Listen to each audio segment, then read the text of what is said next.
Добрый вечер, шановные глядачи. З вами Александр Кнырович и «Атмосфера».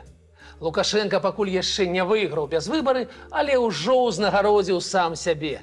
Прогнозы международных структураў у росце эканомікі Беларусі сёлета не супадаюць з меркаваннем ураду, затое стабілізаваўся рынок таксі. Але Бульба сталася чэмпіёнам у росце коштаў і ў нас, і ў Расіі, з якой акурат разгарэлася нейкая фруктовая вайна ці прымежны канфлікт. Пакуль. Што яшчэ забаранілі вывозіць з Беларусі і колькі людзей мелі б жыць на тэрыторыі нашай краіны, калі б не другая сусветная і развал Савецкага Саюза? Заварыце кубачак гарбаты, зрабіце бутэрброд і усаджвайцеся як найямчэй. Гэта «Атмосфера», і мы гаворым пра беларускую эканоміку проста. Паехалі. Сусветны банк прагназуе, што сёлета ў Беларусі вырасце на 1,2%, а ў 2026 на 0,8%. Гэта азначае фактычнае спыненне эканамічнага росту. Менавіта гэты працэс мы ўжо фіксуем, пачынаючы са жніўня-верасня мінулага года. Чыннікі для росту скончыліся яшчэ тады. Мы ўступілі ў фазу рэцэсіі, але урад Беларусі гэтым тыднем апублікаваў бюджэт, і ў ім запланаваны рост у 3,5 разы больш, аж на 4,1%. Вераць, хлопцы? У адпаведнасці з ім разлічаны і даходы бюджэта, і іх расходы. Цікава, хто ж мае рацыю? Як думаеце? Я ў гэтым выпадку на баку міжнародных экспертаў. Адначасова Белстат апублікаваў сваё ўяўленне пра структуру хатніх выдатках гэтага 2025 года. На думку яго экспертаў, на ежу вы, дарагія мои гледачы, будзеце аддаваць больш за 35% уласных доходаў. Нагадаю, цяпер гэтая лічба 38%, і яна ў 2 разы вышэйшая, чым у суседзяў, у Літве і Польшы. Думаю, менавіта паводле яе і можна меркаваць пра рэальныя суадносіны ўзроўняў жыцця. Але сапраўды здзівілі мяне планаваныя выдаткі на камуналку. Яны павінны сёлета скласці 9,34%, што прыкметна больш, чым у Польшы ці Літве, у іх 6-7%. Так, там камуналка даражэйшая, але сярэдняя зарплата вышэйшая ўжо ў 3 разы. Таму беражыце святло і ваду, дарагія гледачы. А цяпер вазьміцеся за нешта мацней. На думку кіраўніка Цэнтру чалавечага развіцця і дэмаграфіі Акадэміі навук Анастасіі Бабровай, на тэрыторыі Беларусі жылі б 16 мільёнаў чалавек, калі б не другая сусветная, і 30 мільёнаў. Ох, калі б не развал Савецкага Саюзу і наступная бязладзіца. Пра гэта я паслухаў у эфіры дзяржаўнага СТВ, там жа, дзе працуе наш дзікі Грыша. Паслухаў, і ў мяне ажно сэрца прыхапіла. Не, здаецца, шчыльнасці насельніцтва, вядома, значна менш заселеная тэрыторыя ў параўнанні з Польшай, Літвой ці Чэхіяй. Але хіба справа ў вайне, у распадзе СССР? Адказ просты. Не і не. Анастасія Баброва схлусіла, нацягнула саву на глобус. Насельніцтва Беларусі актыўна падае акурат цяпер, калі ўсе наступствы і вайны і пачатку 90-х мусілі быць ужо пераадолены. І рэальнае дасягненне менш за 9 мільёнаў чалавек у краіне – гэта ўжо вынік менавіта Лукашэнкі, а не Гітлера ці Гарбачова. Давайце пагаворым аб гэтым больш падрабязна. Такім чынам, высокапастаўлены навуковы работнік сцвярджае, што менавіта другая сусветная вайна і развал СССР паўплывалі на тое, што нас цяпер менш за 9 мільёнаў, а не 16 ці ўвогуле 30. Давайте разам узгадаем лічбы, звесткі. На пачатку вайны ў 1941 годзе, пасля таго, як Сталін з Гітлерам распілавалі Польшу, на тэрыторыі Беларусі жылі 9 мільёнаў чалавек. Пасля вайны, ужо ў 1950 годзе статыстыка фіксавала 7 мільёнаў 700 тысячаў. Здавалася б, жудасныя наступствы вайны. Калі б не адно але. Беластоцкая вобласць. Даваенная лічба ў 9 мільёнаў улучала 1 мільён 300 тысячаў жыхароў гэтага рэгіёна. Таму статыстычна насельніцтва з 1941 до 1950 не зменшылася. Чаму так? Бо беларускія ж падручнікі пішуць пра кожнага трэцяга загінулага. Таму што акрамя вайны былі працэсы перасялення ў БССР этнічных беларусаў з тэрыторыі Польшы. А таксама вялікая маса маладзейшых савецкіх грамадзянаў прыехала паднімаць савецкую Беларусь. Што ж здарылася далей? Насельніцтва БССР вырасла з 7 мільёнаў 700 тысячаў у 50-м годзе да 10 мільёнаў 240 тысячаў якраз у 94-м, да года прыходу да ўлады Лукашэнкі. Гэты рост за 44 гады на 33%, на траціну. За гэты час насельніцтва ЗША вырасла са 160 мільёнаў да 260 мільёнаў, ці на 62,5%. Яно расло практычна ў 2 разы хутчэй. І калі б мы раслі такім тэмпам, гэта б азначала плюс 3 мільёны чалавек. Ну добра, ЗША далёка, але нават у цалкам сацыялістычнай Польшы, што страціла амаль 20% насельніцтва за годы вайны, рост за годы з 50 па 94 был значна хутчэйшы, плюс 42%. Таму справа не толькі ў вайне. А калі зірнуць на мяжу 90-х, такі жудасны развал Савецкага Саюзу, падзенне ўзроўню жыцця, разрыў гаспадарчых сувязяў. Так, гэта было. І гэта ўплывала на нараджальнасць. Але ў Польшы была шокавая тэрапія і аналагічнае падзенне ўзроўню жыцця. Чаму ж тады яна ў 94 годзе пачала з 38,5 мільёна чалавек і страціла за 30 гадоў толькі 1 мільён, ці 2,5% насельніцтва. А Беларусь толькі афіцыйна страціла 1 100 000 тысячаў, што для нас 11%. А рэальна значна больш. Там будуць усе 14-15%. Чаму гэта так? Яны ж палякі перажылі роўна той жа працэс развалу.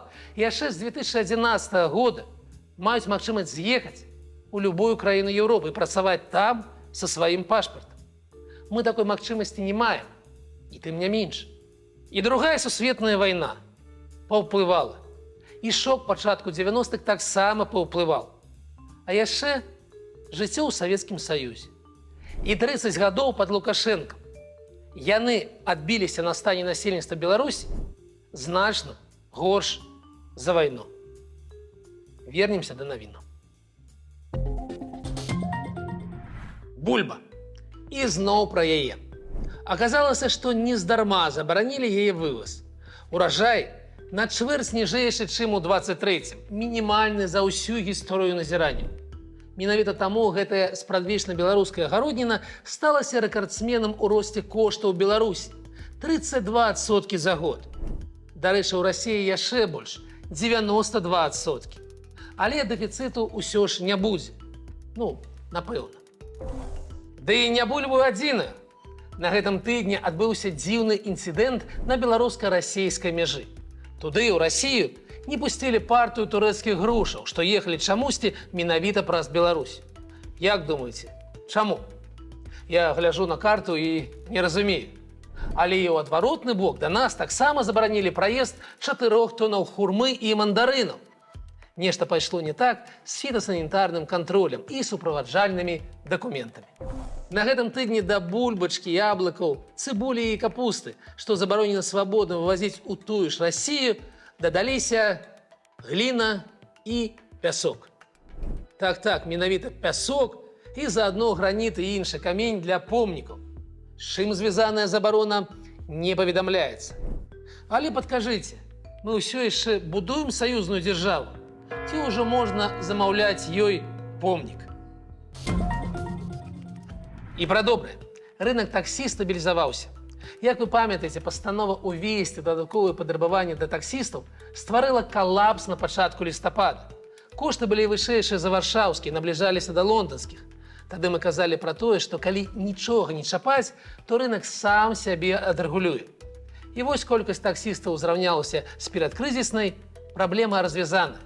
На гэта спатрэбілася 2 месяцы, і рынак спрацаваў. Калі не замінаць. Ну і наша сталая рубрика Качанова. У ёй сёння проста россыпь дыяментаў. Не ведаю, за што іх хапацца. Спачатку наш новый министр антимонопольного регулявання гандлю Артур Карпович змеркаваў не адставаць ад свайго папярэдніка і заявіў, што беларускія крамы павінны стацца крыху больш душэўнымі, як за часам СССР. Маўляў, цытую: «Усмешлівыя прадаўцы з адкрытай душою сустракалі грамадзянаў у гандлёвых аб'ектах, аб'ектах грамадскага харчавання і бытавога абслугоўвання. Магчыма, сённяшнія аб'екты гандлю таксама павінны зрабіцца крыху больш душэўнымі». Мы з Артурам, відаць, жылі ў розных савецкіх саюзах. У мяне захаваліся ўспаміны пра вельмі грубае абыходжанне прадаўцоў з бяспраўнымі пакупнікамі таго часу. «Вас шмат, а я адна». Або «У чаргу, сукіны дзеці, у чаргу». Гэта ж менавіта з таго савецкага часу.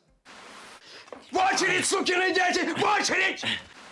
Але гэта былі кветачкі. Намеснік міністра энергетыкі Денис Мороз на форуме ў пытаннях атамнай энергетыкі выказаўся. Маўляў, з'яўленне ў краіне уласнай АЭС прывяло да бурнага развіцця электратранспарту, і цяпер па краіне ездзяць 23 тысячы легкавых электрамабіляў. Бурна, нічога не скажаш. Доля электрамабіляў цяпер у Беларусі палова% ад усяго аўтапарку. Не будзем параўноўваць з Нарвегіяй ці Нямецчынаю, але ў Літве іх доля ў 2,5 раза вышэйшая. Што ж датычыць спажывання энергіі ад АЭС? Мабыць, пра гэта ж ішла гаворка. Гэтыя нашы 23 тысячы электрамабіляў у Беларусі здольныя спажыць менш за 0,1% ад аб'ёму выпрацоўвання энергіі АЭС. Але чэмпіёнам гэтага тыдня зрабіўся сам Лукашенко. Ён упершыню ўручаў знакі якасці Рэспублікі Беларусь. Каму ўручаў? Ну, вы можете здагадацца. МАЗ, БелАЗ, трактары, шыны, згушчонка. Маю ж увагу прыцягнула сціплае згадванне лінейкі шакаладу чорнага горкага без дадавання цукру ад камунаркі.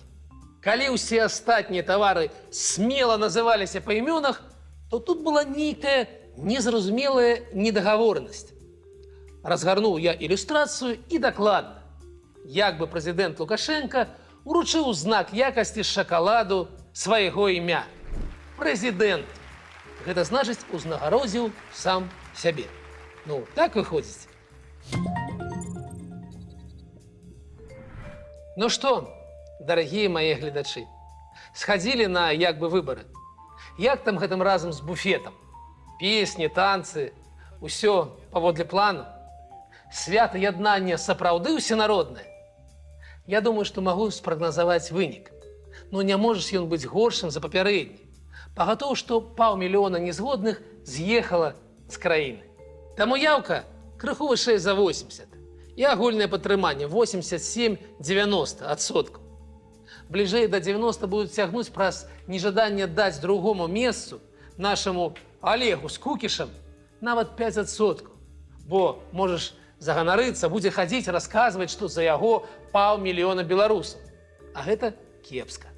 Ніжэй жа за 87 таксама быць не павінна. Незадаволеныя ж ці сядзяць, ці з'ехалі, засталіся адныя задаволеныя, ну, калі верыць дзяржаўнай прапагандзе. І зноў жа Пуціна было 87. Таксама трэба паказаць, што не горш. Грамадская падзея, што адбылася, ніяк не паўплывае ні на маё, ні на вашае жыццё.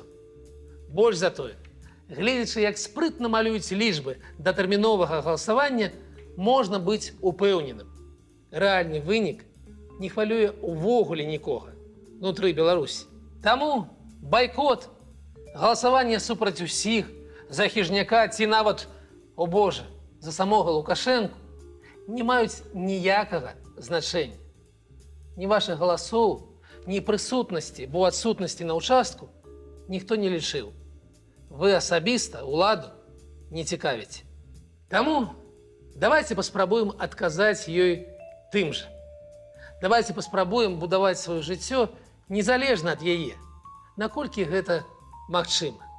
Такая сёння атмасфера. З вами быў Александр Кнурович, і ўбачымся праз тыдзень.